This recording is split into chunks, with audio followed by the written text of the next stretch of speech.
श्रीमद् भागवत महापुराण एकादश स्कंद अध्याय 5। श्रीमद् भागवत महापुराण एकादश स्कंद पंचम अध्याय। भक्तिहीन पुरुषों की गति और भगवान की पूजा विधि का वर्णन। राजा निमि ने पूछा, योगीश्वरों, आप लोग तो श्रेष्ठ आत्मज्ञानी और भगवान के परम भक्त हैं। कृपा करके यह बतलाइए कि जिनकी कामनाएं शांत नहीं हुई हैं, लौकिक पारलौकिक भोगों की लालसा मिटी नहीं है और मन एवं इंद्रियां भी वश में नहीं हैं, तथा जो प्रायः भगवान का भजन भी नहीं करते, ऐसे लोगों की क्या गति होती है। अब 8वें योगीश्वर चमस जी ने कहा, राजन, विराट पुरुष के मुख से सत्व प्रधान ब्राह्मण, भुजाओं से सत्वर्ज प्रधान क्षत्रिय, जांघों से रजतम प्रधान वैश्य और चरणों से तमह प्रधान शूद्र की उत्पत्ति हुई है। उन्हीं की जांघों से गृहस्थाश्रम, हृदय से ब्रह्मचर्य, वक्षस्थल से वानप्रस्थ और मस्तक से संन्यास से 4 आश्रम प्रकट हुए हैं। इन चारों वर्णों और आश्रमों के जन्मदाता स्वयं भगवान ही हैं। वही इनके स्वामी, नियंता और आत्मा भी हैं। इसलिए इन वर्ण और आश्रम में रहने वाला जो मनुष्य भगवान का भजन नहीं करता, बल्कि उल्टा उनका अनादर करता है, वह अपने स्थान, वर्ण, आश्रम और मनुष्य योनि से भी च्युत हो जाता है, उसका अधपतन हो जाता है। बहुत सी स्त्रियां और शूद्र आदि भगवान की कथा और उनके नाम कीर्तन आदि से कुछ दूर पड़ गए हैं। वे आप जैसे भगवत भक्तों की दया के पात्र हैं। आप लोग उन्हें कथा कीर्तन की सुविधा देकर उनका उद्धार करें। ब्राह्मण, क्षत्रिय और वैश्य जन से, वेदाध्ययन से तथा यज्ञोपवीत आदि संस्कारों से भगवान के चरणों के निकट तक पहुंच चुके हैं। फिर भी वे वेदों का असली तात्पर्य न समझकर अर्थवाद में लगकर मोहित हो जाते हैं। उन्हें कर्म का रहस्य मालूम नहीं है। मूर्ख होने पर भी वे अपने को पंडित मानते हैं और अभिमान में अकड़े रहते हैं। वे मीठी मीठी बातों में भूल जाते हैं और केवल वस्तुशून्य शब्द माधुरी के मोह में पड़कर चटकीली भड़कीली बातें कहा करते हैं। रजोगुण की अधिकता के कारण उनके संकल्प बड़े घोर होते हैं। कामनाओं की तो सीमा ही नहीं रहती। उनका क्रोध भी ऐसा होता है जैसे सांप का, बनावट और घमंड से उन्हें प्रेम होता है। वे पापी लोग भगवान के प्यारे भक्तों की हंसी उड़ाया करते हैं। वे मूर्ख बड़े बूढ़ों की नहीं, स्त्रियों की उपासना करते हैं। यही नहीं, वे परस्पर इकट्ठे होकर उस घर गृहस्थी के संबंध में ही बड़े बड़े मंसूबे बांधते हैं, जहाँ का सबसे बड़ा सुख स्त्री सहवास में ही सीमित है। वे यदि कभी यज्ञ भी करते हैं तो अन्न दान नहीं करते, विधि का उल्लंघन करते और दक्षिणा तक नहीं देते। वे कर्म का रहस्य न जानने वाले मूर्ख केवल अपनी जीभ को संतुष्ट करने और पेट की भूख मिटाने, शरीर को पुष्ट करने के लिए बेचारे पशुओं की हत्या करते हैं। धन, वैभव, कुलीनता, विद्या, दान, सौंदर्य, बल और कर्म आदि के घमंड से अंधे हो जाते हैं तथा वे दुष्ट उन भगवत प्रेमी संतों तथा ईश्वर का भी अपमान करते रहते हैं। राजन, वेदों ने इस बात को बार बार दोहराया है कि भगवान आकाश के समान नित्य निरंतर समस्त शरीरधारियों में स्थित हैं। वे ही अपने आत्मा और प्रियतम हैं। परंतु वे मूर्ख इस वेदवाणी को तो सुनते ही नहीं और केवल बड़े बड़े मनोर्थों की बात आपस में कहते सुनते रहते हैं। वेद विधि के रूप में ऐसे ही कर्मों के करने की आज्ञा देता है कि जिसमें मनुष्य की स्वाभाविक प्रवृत्ति नहीं होती। संसार में देखा जाता है कि मैथुन, मांस और मद्य की ओर प्राणी की स्वाभाविक प्रवृत्ति हो जाती है, तब उसे उसमें प्रवृत्त करने के लिए विधान तो हो ही नहीं सकता। ऐसी स्थिति में विवाह, यज्ञ और सूत्रामणि यज्ञ के द्वारा ही जो उनके सेवन की व्यवस्था दी गई है, उसका अर्थ है लोगों की उच्छृंखल प्रवृत्ति का नियंत्रण, उनका मर्यादा में स्थापन। वास्तव में उसकी ओर से लोगों को हटाना ही श्रुति को अभीष्ट है। धन का एकमात्र फल है धर्म, क्योंकि धर्म से ही परम तत्व का ज्ञान और उसकी निष्ठा प्रोक्ष अनुभूति सिद्ध होती है, और निष्ठा में ही परम शांति है। परंतु यह कितने खेद की बात है कि लोग उस धन का उपयोग घर गृहस्थी के स्वार्थों में या कामभोग में ही करते हैं, और यह नहीं देखते कि हमारा यह शरीर मृत्यु का शिकार है और वह मृत्यु किसी प्रकार भी टाली नहीं जा सकती। सूत्रामणि यज्ञ में भी सूरा को सूंघने का ही विधान है, पीने का नहीं। यज्ञ में पशु का आलभन, स्पर्श मात्र ही विहित है, हिंसा नहीं। इसी प्रकार अपनी धर्म पत्नी के साथ मैथुन की आज्ञा भी विषय भोग के लिए नहीं, धार्मिक परंपरा की रक्षा के निमित्त संतान उत्पन्न करने के लिए ही दी गई है। परंतु जो लोग अर्थवाद के वचनों में फंसे हैं, विषी हैं, वे अपने इस विशुद्ध धर्म को जानते ही नहीं। जो इस विशुद्ध धर्म को नहीं जानते, वे घमंडी वास्तव में तो दुष्ट हैं, परंतु समझते हैं अपने को श्रेष्ठ। वे धोखे में पड़े हुए लोग पशुओं की हिंसा करते हैं, और मरने के बाद वे पशु ही उन मारने वालों को खाते हैं। यह शरीर मृतक शरीर है, इसके संबंधी भी इसके साथ ही छूट जाते हैं। जो लोग इस शरीर से तो प्रेम की गांठ बांध लेते हैं, और दूसरे शरीरों में रहने वाले अपने ही आत्मा एवं सर्वशक्तिमान भगवान से द्वेष करते हैं, उन मूर्खों का अधपतन निश्चित है। जिन लोगों ने आत्मज्ञान संपादन करके कैवल्य मोक्ष नहीं प्राप्त किया है, और जो पूरे पूरे मूढ़ भी नहीं हैं, वे अधूरे न इधर के हैं और न उधर के। वे अर्थ, धर्म, काम इन तीनों पुरुषार्थों में फंसे रहते हैं। एक क्षण के लिए भी उन्हें शांति नहीं मिलती। वे अपने हाथों अपने पैरों में कुल्हाड़ी मार रहे हैं। ऐसे ही लोगों को आत्मघाती कहते हैं। अज्ञान को ही ज्ञान मानने वाले इन आत्मघातियों को कभी शांति नहीं मिलती। इनके कर्मों की परंपरा कभी शांत नहीं होती। काल भगवान सदा सर्वदा इनके मनोरथों पर पानी फेरते रहते हैं। इनके हृदय की जलन, विषाद कभी मिटने का नहीं। राजन, जो लोग अंतर्यामी भगवान श्री कृष्ण से विमुख हैं, वे अत्यंत परिश्रम करके गृह, पुत्र, मित्र और धन संपत्ति इकट्ठी करते हैं, परंतु उन्हें अंत में सब कुछ छोड़ देना पड़ता है और न चाहने पर भी विवश होकर घोर नरक में जाना पड़ता है। भगवान का भजन न करने वाले विषयों पुरुषों की यही गति होती है।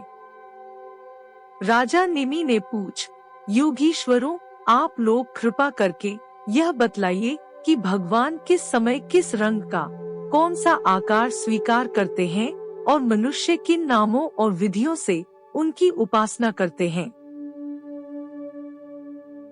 अब नवे योगीश्वर करभाजन जी ने कहा, राजन, 4 युग हैं, सत्य, त्रेता, द्वापर और कली। इन युगों में भगवान के अनेकों रंग, नाम और आकृतियां होती हैं तथा विभिन्न विधियों से उनकी पूजा की जाती है। सत्ययुग में भगवान के श्री विग्रह का रंग होता है श्वेत। उनके 4 भुजाएं और सिर पर जटा होती है तथा वे वल्कल का ही वस्त्र पहनते हैं। काले मृग का चर्म, यज्ञोपवीत, रुद्राक्ष की माला, दंड और कमंडलू धारण करते हैं। सत्ययुग के मनुष्य बड़े शांत, परस्पर वैर रहित, सबके हितैषी और समदर्शी होते हैं। वे लोग इंद्रियों और मन को वश में रखकर ध्यान रूप तपस्या के द्वारा सबके प्रकाशक परमात्मा की आराधना करते हैं। वे लोग हंस, सुपर्ण, वैकुंठ, धर्म, योगेश्वर, अमल, ईश्वर, पुरुष, अव्यक्त और परमात्मा आदि नामों के द्वारा भगवान के गुण, लीला आदि का गान करते हैं। राजन, त्रेता युग में भगवान के श्री विग्रह का रंग होता है लाल। 4 भुजाएं होती हैं और कटिभाग में वे 3 मेखला धारण करते हैं। उनके केश सुनहले होते हैं और वे वेद प्रतिपादित यज्ञ के रूप में रहकर श्रुक, श्रुवा आदि यज्ञ पात्रों को धारण किया करते हैं। उस युग के मनुष्य अपने धर्म में बड़ी निष्ठा रखने वाले और वेदों के अध्ययन अध्यापन में बड़े प्रवीण होते हैं। वे लोग ऋग्वेद, यजुर्वेद और सामवेद रूप वेद त्रय के द्वारा सर्वदेव स्वरूप देवाधिदेव भगवान श्रीहरि की आराधना करते हैं। त्रेता युग में अधिकांश लोग विष्णु, यज्ञ, कृष्णिगर्भ, सर्वदेव, उरुक्रम, वृषाक्पी, जयंत और उरुगाय आदि नामों से उनके गुण और लीला आदि का कीर्तन करते हैं। राजन, द्वापर युग में भगवान के श्री विग्रह का रंग होता है सांवला। वे पीतांबर तथा शंख, चक्र, गदा आदि अपने आयुध धारण करते हैं। वक्षस्थल पर श्रीवत्स का चिन्ह, भृगुलता, कौस्तुभ मणि आदि लक्षणों से वे पहचाने जाते हैं। राजन, उस समय जिज्ञासु मनुष्य महाराजों के चिन्ह, छत्र, चवर आदि से युक्त परम पुरुष भगवान की वैदिक और तांत्रिक विधि से आराधना करते हैं। वे लोग इस प्रकार भगवान की स्तुति करते हैं। हे ज्ञान स्वरूप भगवान वासुदेव एवं क्रिया शक्ति रूप संकर्षण, हम आपको बार बार नमस्कार करते हैं। भगवान प्रद्युम्न और अनिरुद्ध के रूप में हम आपको नमस्कार करते हैं। ऋषि नारायण, महात्मा नर, विश्वेश्वर, विश्वरूप और सर्वभूतात्मा भगवान को हम नमस्कार करते हैं। राजन, द्वापर युग में इस प्रकार लोग जगदीश्वर भगवान स्तुति करते हैं। अब कलयुग में अनेक तंत्रों के विधि विधान से भगवान की जैसी पूजा की जाती है, उसका वर्णन सुनो। कलयुग में भगवान का श्री विग्रह होता है कृष्ण वर्ण काले रंग का। जैसे नीलम मणि में से उज्जवल कांति धारा निकलती रहती है, वैसे ही उनके अंग की छटा भी उज्जवल होती है। वे हृदय आदि अंग, कौस्तुभ आदि उपांग, सुदर्शन आदि अस्त्र और सुनंद प्रभृति पार्षदों से संयुक्त रहते हैं। कलयुग में श्रेष्ठ बुद्धि संपन्न पुरुष ऐसे यज्ञों के द्वारा उनकी आराधना करते हैं जिनमें नाम, गुण, लीला आदि के कीर्तन की प्रधानता रहती है। वे लोग भगवान स्तुति इस प्रकार करते हैं, प्रभु आप शरणागत रक्षक हैं। आपके चरणारविंद सदा सर्वदा ध्यान करने योग्य, मायामोह के कारण होने वाले सांसारिक पराजयों का अंत कर देने वाले तथा भक्तों की समस्त अभीष्ट वस्तुओं का दान करने वाले कामधेनु स्वरूप हैं।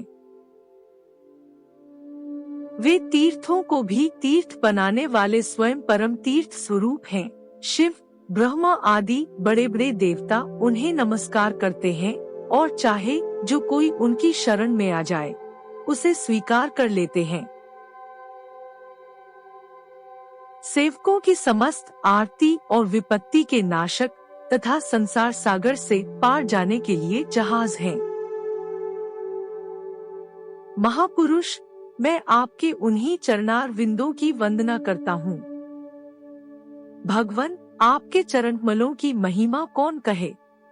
रामावतार में अपने पिता दशरथ जी के वचनों में देवताओं के लिए भी वांछनीय और दुस्तेज राज्य लक्ष्मी को छोड़कर आपके चरणकमल वन वन घूमते फिरे। सचमुच आप धर्मनिष्ठता की सीमा हैं। और महापुरुष अपनी प्रेयसी सीता के चाहने पर जानबूझकर आपके चरणकमल माया मृग के पीछे दौड़ते रहे। सचमुच आप प्रेम की सीमा हैं। प्रभु, मैं आपके उन्हीं चरणार विंदों की वंदना करता हूँ।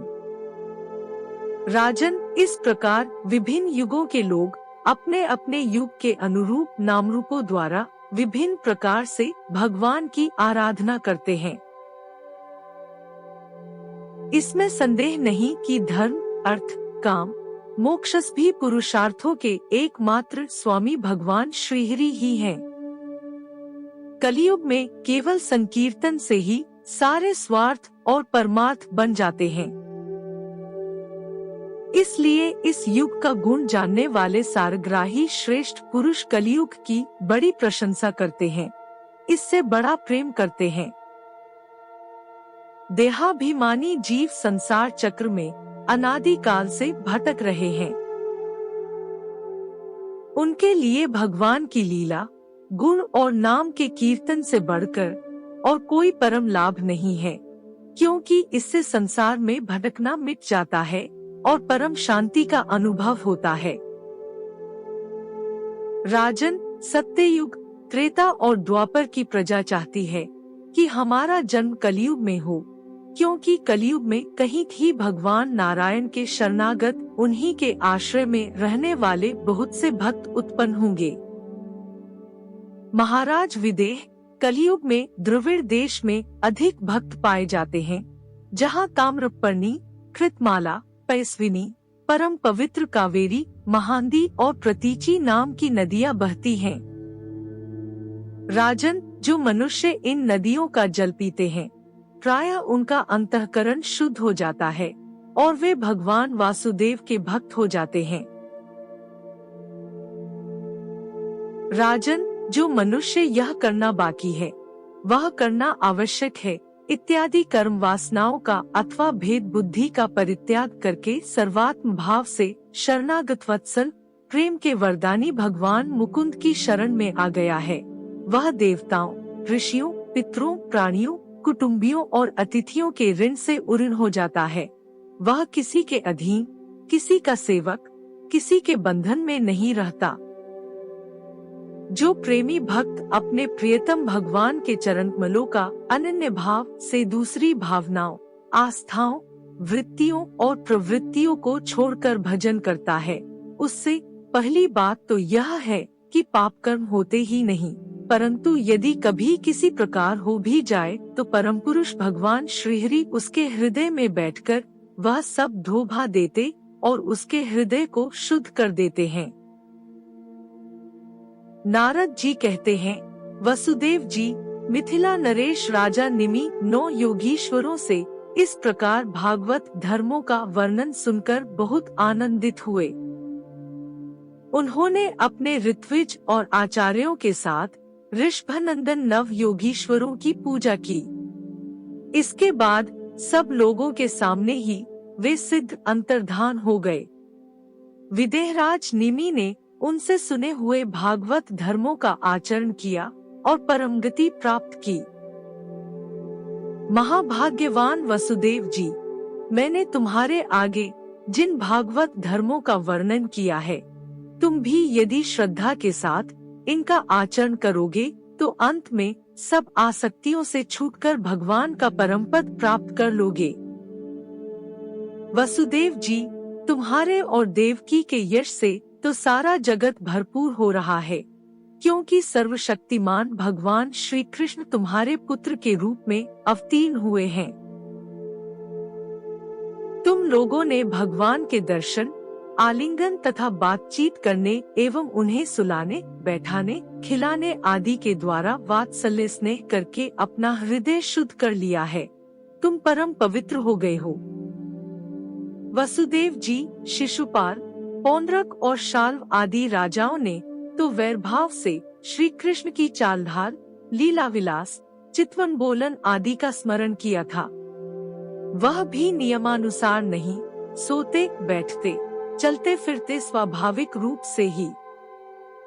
फिर भी उनकी चित्तवृत्ति श्री कृष्णाकार हो गई और वे सारूप्य मुक्ति के अधिकारी हुए।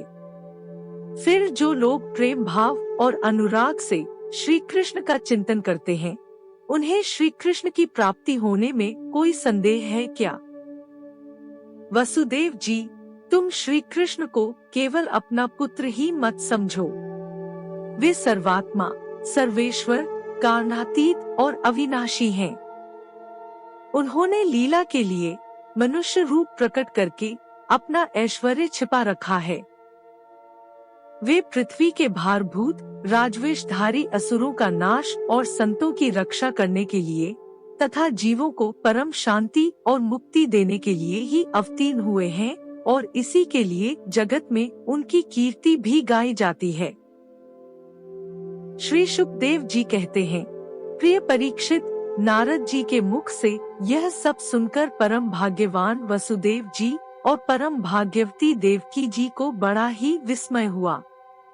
उनमें जो कुछ माया मोह अवशेष था, उसे उन्होंने तत्क्षण छोड़ दिया।